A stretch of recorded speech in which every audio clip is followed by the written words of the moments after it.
Krásny deň všetkým a dnes sa povenujeme téme rodina. Nemyslím rodinu ako celok, kde budeme rozprávať o starých rodičoch, o rodičoch a tak ďalej, ale vašu vlastnú rodinu. Rodinu, ktorú tvoríte vy, váš muž, vaše deti. Alebo len vy a váš muž. Veľakrát sa v poslednej dobe stretávam s klientkami, ktoré nemajú dobrý vzťah, ktoré v podstate vnímajú, že sú nešťastné so svojím mužom, že toto si takto neprijali a takto nechcú žiť a majú pocit, že potrebujú svojho muža opustiť. Apelujem na vás hlavne, žienky, ktoré to tak vnímate, pozrite si toto video, pretože veľakrát sa mi už stalo, keď som toto riešila, že stačilo zo pár vecí zmeniť a tá rodina vyzerala úplne inak. Ako prvé, spýtajte sa samých seba, čo pre vás znamená slovo rodina? Čo pre vás znamená to, čo vy doma vytvárate? Spýtajte sa samých seba, že či tá ženská energia, ktorú vy vnášate do tej vašej rodiny, je dostatočná. Či vytvárate to zázemie, ten domov pre svojho muža a pre svoje deti. A zároveň, či si v podstate užívate aj tú vašu slobodu, aj to proste vaše, len ja sama so sebou.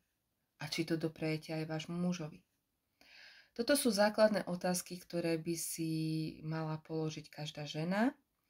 A ak toto pozerajú aj chlapi, tak vy by ste si mali zase položiť otázku, či dodávate tej rodine to bezpečie, tú stabilitu, ten koreň, ktorý je od vás žiadaný, pretože ako rodina ste celok, ktorý sa navzájom doplňa. Mužský princíp, ženský princíp, detský princíp. A to dokopy je láska. A keď je táto láska v súlade, v pohode, vy si viete vydiskutovať veci, viete si niečo zmeniť, viete sa na veci pozerať iným uhlom pohľadu, viete pochopiť tie vaše deti, tak vytvárate tú lásku aj do kolektívneho pola. A tým ju zosilňujete, tým v podstate tvoríte nové vedomie, nové vedomie, ktoré už nie je tvorené zo strachu, z bolesti, z utrpenia, z niečoho, že on je taký, onaký, z toho súdenia a mal by urobiť toto, hento, tamto, alebo mala by urobiť hento, toto, tamto. A v podstate vytvárate kolektívne pole nového myslenia, cítenia a toto kolektívne pole potom vytvára krásnu budúcnosť. Čiže viacerí by sme sa mali nad tým zamyslieť, či to, čo tvoríme, je naozaj rodina, je naozaj tá láska, tá bezpodmienečnosť, ktorú si každý v sebe nosíme. Veľakrát mi klientky vravia, že už nie sú šťastné vo vzťahoch, že už jednoducho nevedia ako ďalej, že muž je taký, hen taký a robí také chyby a toto. A veľakrát vnímam, že sú to programy vlastnej mamy. Že vlastne je to tá mužská energia tej mamy, ktorá musela konať, ktorá musela pracovať, ktorá musela jednoducho sa ešte aj o deti starať. A aj v dnešnej dobe žijeme tak, že niektorí muži chodia na tie týždňovky alebo chodia na mesiac preč, aj napríklad do zahraničia, lebo proste nevidíme inú možnosť, lebo jednoducho radšej, poviem to úprimne, radšej si doprajeme ten náš komfort, ako by sme mali mať rodinu pokope. Čiže radšej pôjdem na takú dovolenku, radšej si kúpim také auto, alebo radšej kúpim deťom také značkové oblečenie. Proste žijeme v dobe, kedy je to pre nás dôležitejšie ako to súznenie tej rodiny, to pochopenie, tá vzájomná úcta, to vzájomné učenie, ten vzájomný rešpekt. No a vlastne ide o to, že chcela som vám týmto prezdieľať, že niekedy je problémom len to, akým uhlom pohľadu sa na tie veci pozeráme, akým uhlom pohľadu sa pozeráme na toho svojho muža, na tú svoju ženu. Že niekedy stačia len maličkosti, aby sme to zmenili a aby náš vzťah zase kvitol a rástol.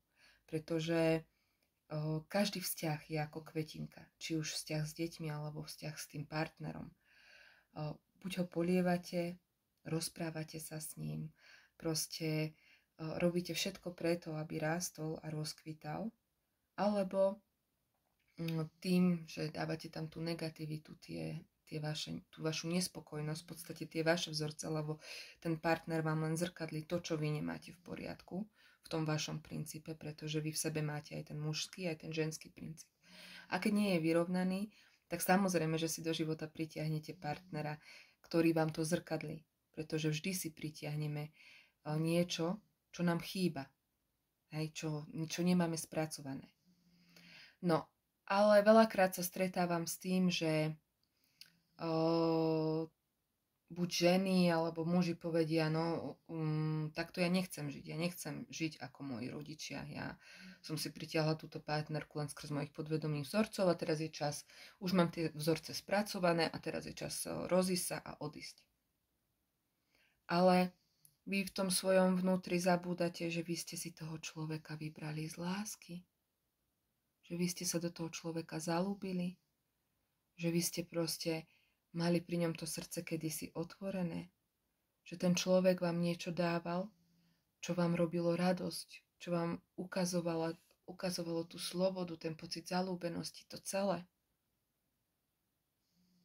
A že vy ste dovolili, aby sa to dostalo do tohto stereotypu, že jednoducho buď sa nerozprávate, alebo ste v hneve, alebo niečo. Vy si uvedomujete tie podvedomé vzorce vašich rodičov, niektorí si ich ešte neuvedomujete, ale začnete. A máte pocit, že teraz musím odísť od toho partnera a nehľadať príčinu, prečo je to tak. Už som sa stretla aj s takým názorom, že rodina je proste, že si budeme robiť svoje a budeme chodiť na dovolenky a budeme proste fungovať. Ale spýtajte sa samých seba, aké sú skutočné hodnoty rodiny? Sú toto skutočné hodnoty rodiny? Ja vám poviem, čo pre mňa znamená moja rodina, môj muž. Môj muž má tiež veľa podvedomých vzorcov, ktoré zrkadlia moje podvedomé vzorce. A je môjim najlepším učiteľom. Keď sme spolu začínali, veľakrát sme sa hádali, veľakrát sme proste išli až do tej agresivity. Veľakrát mi zobrazoval môj problém akože ja mám apatiu voči alkoholu, lebo som proste s tým alkoholom vyrastala. A veľakrát mi to zobrazoval, veľakrát mi ukazoval tú moju bolesť, že spracuj si to. A veľakrát robil veci, ktoré ani nechcel urobiť, ale urobil ich. A aj mi to povedal, že urobil som to, ale ja to v podstate ani nechcem robiť. A nikdy som to nechápala. Až teraz, keď vlastne som si otvorila tú tému toho alkoholu a začala som s tým pracovať, tak zistujem, že v podstate ja som ho tými energiami k tomu donútila.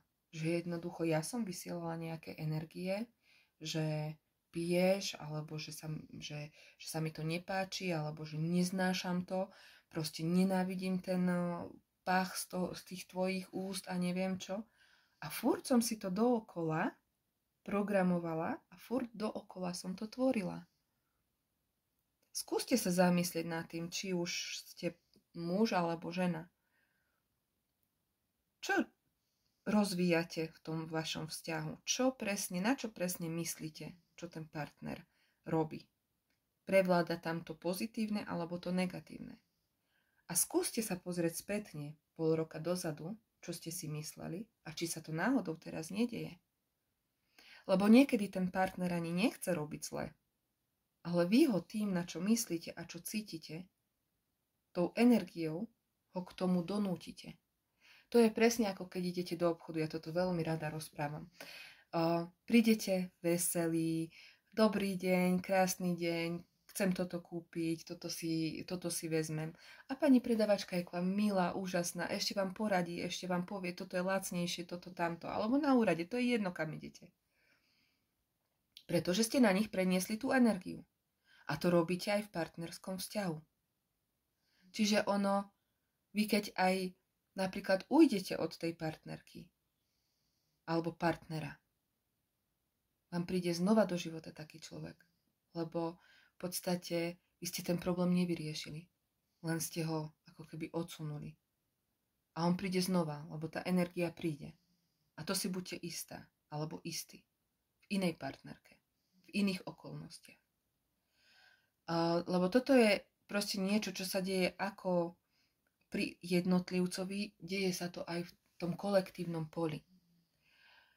Čím viac je rozhádaných rodín, čím viac sa proste hádajú pre peniaze, to ten systém chce proste, aby tam boli tie strachy, aby tam boli tie bolesti, aby proste boli tie drámy v tých životoch a tá vaša mysl to tak rada rozoberá, lebo ona chce proste rozvíjať tú svoju fantáziu, hej?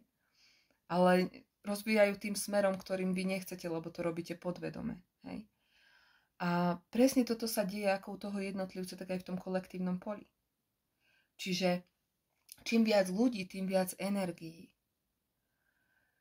Čiže keď vy na toho partnera v tých myšlienkách nadávate a toto zase neurobil a toto zase má takto. A nemáte tam pochopenie, že to robí preto tak, lebo jeho otec to tak robil, alebo jeho mama to tak mala. Alebo je to len odraz vašich rodičov, hej? Keď sa na to nepozrete z tohto, tak tamto pochopenie nemáte a súdite ho. A tie energie sa k vám vracajú. Či ho opustíte, či ho neopustíte. Jednoducho tie energie prídu naspäť. A budú chodiť dovtedy, dokým vy nepochopíte. Preto by sme sa mali na rodinu pozerať ako na svoju veľkú školu. Na každého toho partnera, ktorého máme, tak ho vnímať ako náš vlastný odraz, ako odraz toho, čo nám chýba, alebo odraz toho, čo my v sebe nemáme v poriadku. Lebo naši partneri nás učia mužský princíp. Zase vás partnerky učia ten ženský princíp. Tej ľahkosti, tej neracionalite. Hej, žena vám proste dáva vám mužom ako keby tú energiu, tú lásku, tú vlnu fantázie, to nehmotné. A vy zase muži dávate tej žene to konanie, to bezpečie, to, že je chránená. A to dieťa vám dáva tú lásku, vám ukazuje, aký ste dôležití obaja v tom celom procese. Ako skladáte to pucle všetci dokopy. A o tom je tá rodina. Preto skúste sa zamyslieť, ak plánujete opustiť partnera, alebo ak plánujete urobiť nejaké kroky, ktoré by ste mohli potom časom ľutovať. Skúste sa zamyslieť, že či náhodou to, čo vám najviac vadí, nie je vaše. Alebo či nekonáte v nejakých tých vzorcoch vašich rodičov. Lebo väčšinou to je to, čo robí tú šarapatu, ale tým útekom nevyriešite nič, príde to znova. Takže ono je dôležité pozerať sa na veci bez uhla pohľadu, lebo to, čo nám ubližuje, to nám najviac pomáha. Lebo nás to prenáša cez tú tmu.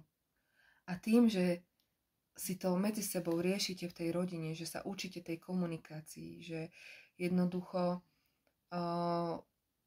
vnímate toho partnera ako seberovného, že v podstate vy sa učíte raz spolu. Ten vzťah je iný, keď ste 2 roky spolu, keď ste 5 rokov spolu, keď ste 7 rokov spolu, keď ste 10 rokov spolu. Vždy príde nejaká skúška. Vždy príde niečo, čo máte vyriešiť, ale spolu.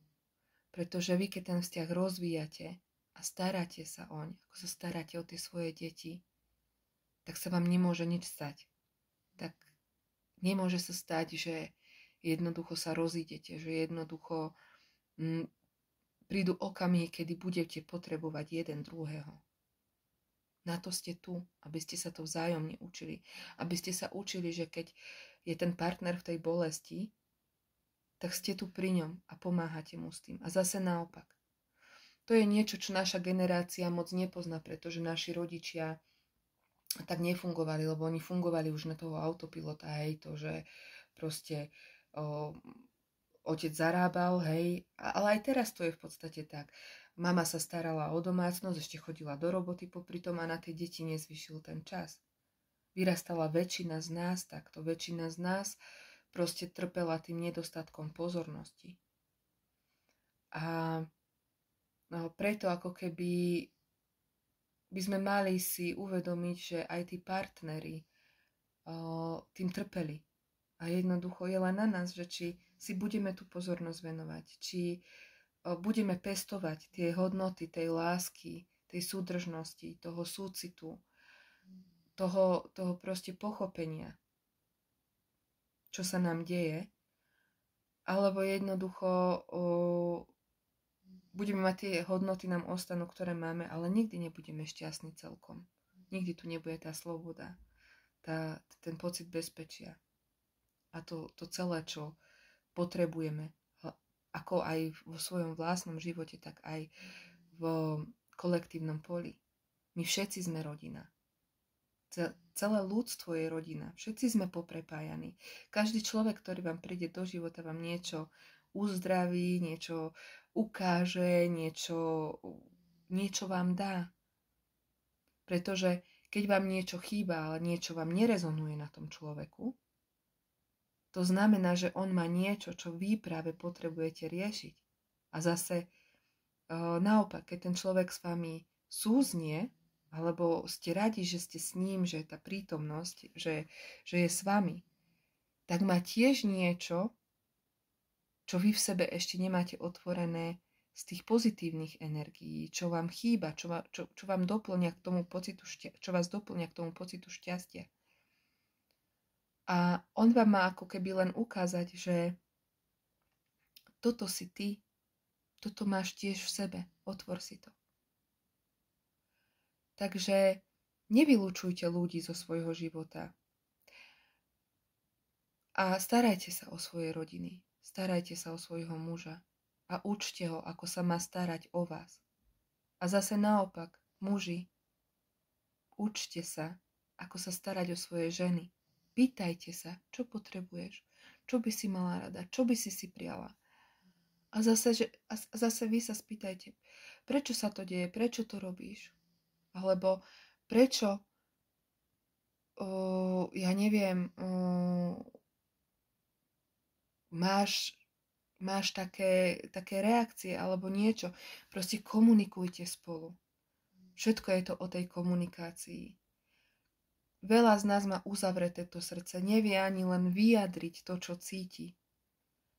A je to o tom navzájom sa to učiť, lebo v tej rodine máte to zázemie, to bezpečie. A viete sa to učiť navzájom. Nik vám nepomôže tak, ako vy sami sebe, lebo vy ste sa našli na to, aby ste sa navzájom uzdravili a vaše deti vám pomáhajú pri tom celom.